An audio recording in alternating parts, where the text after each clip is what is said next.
Côté gestion, là aussi, c'est un sujet qu'on a initié, pareil, à l'époque d'Yves Lafoucrière en 2014, avec une décision prise en 2015 de numériser, de digitaliser, de modéliser, de faire de la rétro-conception en BIM de notre parc de logement avec un premier palier, celui de l'Île-de-France.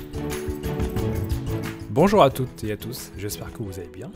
Nous avons eu le plaisir de démarrer 2021 avec 6 de nos BIM influenceurs, à savoir Annelisa Di Maestri, Christophe Lheureux, Emmanuel Di Giacomo, Lionel Rey, Olivier Salnick et Yannick Lutzi. Dans cet épisode, Christophe Lheureux nous parlera du bilan immobilier 3F pour 2020, qui était plutôt positif. Il nous parlera également, dans un second temps, de la maîtrise d'ouvrage et par la suite de la gestion-exploitation. L'année 2020, dans le contexte difficile qu'on a passé, a malgré tout été pour nous, équipe BIM de 3F, une année importante puisqu'on a fait progresser l'ensemble de nos sujets.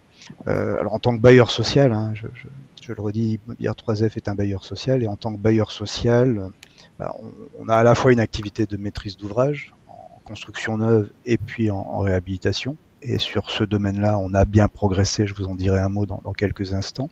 Et puis, on est aussi gestionnaire de parcs immobiliers.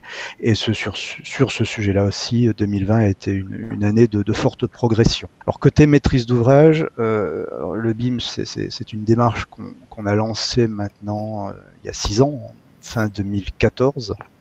On a suivi les orientations fixées à l'époque par le PTNB. Je rappelle qu'en 2014, nous avions un directeur général, Yves Lafoucrière, directeur général de 3F en 2014 jusqu'en 2016, qui est aujourd'hui le président du plan BIM 2022. Donc, les chiens ne font pas des chats, ou les chats ne font pas des chiens, je ne sais plus dans quel ordre on dit cette phrase. Donc on s'est lancé dans le BIM en construction et habitation en 2014, et depuis cette date, c'est plus de 70 opérations qu'on a lancées. On a passé là en 2020 le cap des 70 opérations lancées depuis cette date, 44 en construction neuve, 30 en réhabilitation. Et l'année 2020 nous a permis d'asseoir un certain nombre de choses. J'aurais tendance à dire que l'année 2020 est pour nous l'année de la maturité, où finalement on s'est rendu compte de ce qui marchait plutôt bien, et puis de ce qu'il fallait temporiser un petit peu, parce que pas encore au point, ou pas encore suffisamment développé pour être fort d'intérêt. Voilà. En 2020, on continue sur cette lancée avec un objectif, tout d'abord, que je ne reprends pas là, un objectif qui est de passer à la généralisation systématique du BIM sur nos opérations de construction neuve, au moins sur la partie conception. Et puis là où ça a du sens, de le pousser aussi sur la phase exécution. On a quelques idées en tête autour de ça. C'est d'abord de faire du BIM une pratique courante de management de projet. Encore trop souvent aujourd'hui, le BIM est vu comme quelque chose d'à côté, quelque chose à part, réservé à quelques chefs de projet, piloté par une équipe d'experts que j'anime. C'est pas encore rentré les habitudes et les mœurs.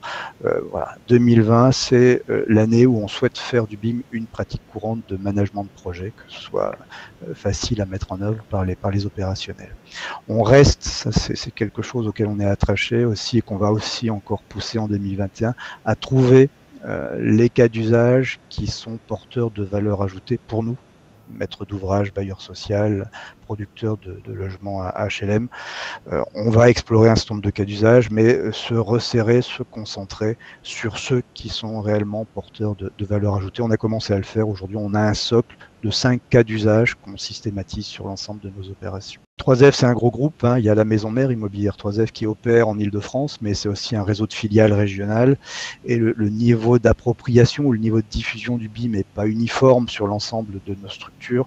Là aussi, c'est un pion qu'on souhaite pousser en 2021, c'est-à-dire que diffuser le BIM partout, et qu'on fasse de la construction ou de la réhabilitation en BIM de Dunkerque à Grasse, et de Mulhouse au Havre. Et puis, quelque chose auquel on est très attaché, dernier enjeu pour 2021, c'est de rendre nos chefs de projet construction, les opérationnels, ceux qui pilotent et ceux qui managent les opérations, beaucoup plus autonomes dans le pilotage de la dimension BIM de leurs opérations. Aujourd'hui, on est encore très présent, nous, équipe BIM Centrale, auprès d'eux pour les aider à mettre en œuvre tout ça. C'est normal, mais on souhaite qu'ils acquièrent un peu plus d'autonomie et on a pour cela un plan d'action, un plan de formation assez poussé qu'on va développer dans les prochaines semaines, en particulier en s'appuyant sur nos AMO BIM, là, dont on a renouvelé le contrat l'année dernière. Voilà pour ce qui est de la maîtrise d'ouvrage. Donc on poursuit, on s'arrête pas, on continue, mais en restant focus sur ce qui est intéressant, important, ce qui produit de la valeur pour nous. Côté gestion, là aussi c'est un sujet qu'on a initié pareil à l'époque d'Yves Lafoucrière en 2014, avec une décision prise en 2015 de numériser, de digitaliser, de modéliser, de faire de la rétro-conception en BIM de notre parc de logements avec un premier palier, celui de l'Île-de-France, qui c'est déjà une grosse marche, c'est 120 000 logements. Donc on prend cette décision de digitaliser tout ça avec l'objectif de passer en mode gestion BIM à l'issue de cette phase de digitalisation. On a passé en 2020 la barrière des 100 000 logements, ça représente plus de 6 millions de mètres carrés qui ont été redessinés, rétromodélisés. On aura terminé nos 120 000 logements, on aura terminé à la fin du premier trimestre. Voilà. Donc ça a été un gros travail qui a été mené par l'équipe que j'anime. Bon, c'est derrière nous. Et 2021, c'est plusieurs enjeux essentiels. D'abord, vous l'avez compris, c'est bien beau d'avoir numérisé, maintenant il faut mettre tout ce matériau entre les mains des utilisateurs. Donc un gros travail à venir, on est dessus là, de déploiement, d'accompagnement, de formation des utilisateurs. Alors, les utilisateurs chez un bailleur social, les utilisateurs du BIM exploitation, c'est du gardien d'immeuble au directeur général, en passant par le cadre technique, l'ingénieur, le chef de projet, l'assistant clientèle, etc., etc. Donc c'est 1500 personnes que nous avons informées entre février et octobre qui seront des futurs utilisateurs du BIM exploitation. En parallèle de ça, là aussi c'est un travail qu'on avait initié en 2019, qu'on a poussé un petit peu en 2020, qu'on va encore accentuer en 2021, c'est le développement des usages. On a cette base de données BIM exploitation, on a de la donnée géométrique, de la donnée technique, c'est continuer à pousser le développement des usages, des fonctionnalités, des vues thématiques, des vues métiers, des requêtes, pour que chaque métier trouve de l'intérêt à l'utilisation de la base BIM exploitation. Idem que pour le BIM en neuf ou en réa, on a un travail encore à poursuivre avec nos filiales régionales. Là aussi, on ne souhaitait pas les embarquer tout de suite dans ce projet de numérisation du parc. C'est très lourd, c'est compliqué, c'est fastidieux, c'est très cher aussi, c'est très cher.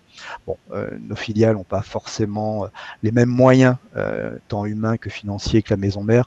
Donc on est parti, nous en Île-de-France, les premiers, et maintenant on va raccrocher au train les wagons régionaux. Et puis concernant l'équipe elle-même, ça c'est un sujet extrêmement intéressant. On était là en mode projet, task force pour constituer cette base de données BIM exploitation. En 2021, on va être moins en mode projet et on va passer en mode BIM exploitation. À ce titre-là, je recrute un BIM Data Manager, par exemple. Donc il y a de nouvelles missions, de nouveaux métiers à inventer pour faire vivre cette base BIM exploitation. Donc malgré le contexte, en 2020, on a bien bossé. Ça n'était pas simple, mais ça n'a été simple pour personne. On a poussé un certain nombre de sujets. Donc on est plutôt content de ce qu'on a fait en 2020. Et 2020, on est tout aussi enthousiaste à poursuivre l'an lancé parce qu'il y a de beaux sujets qui sont devant nous en 2021. Voilà en quelques minutes une rapide rétrospective 2020 et puis les enjeux qui sont devant nous pour les prochains mois.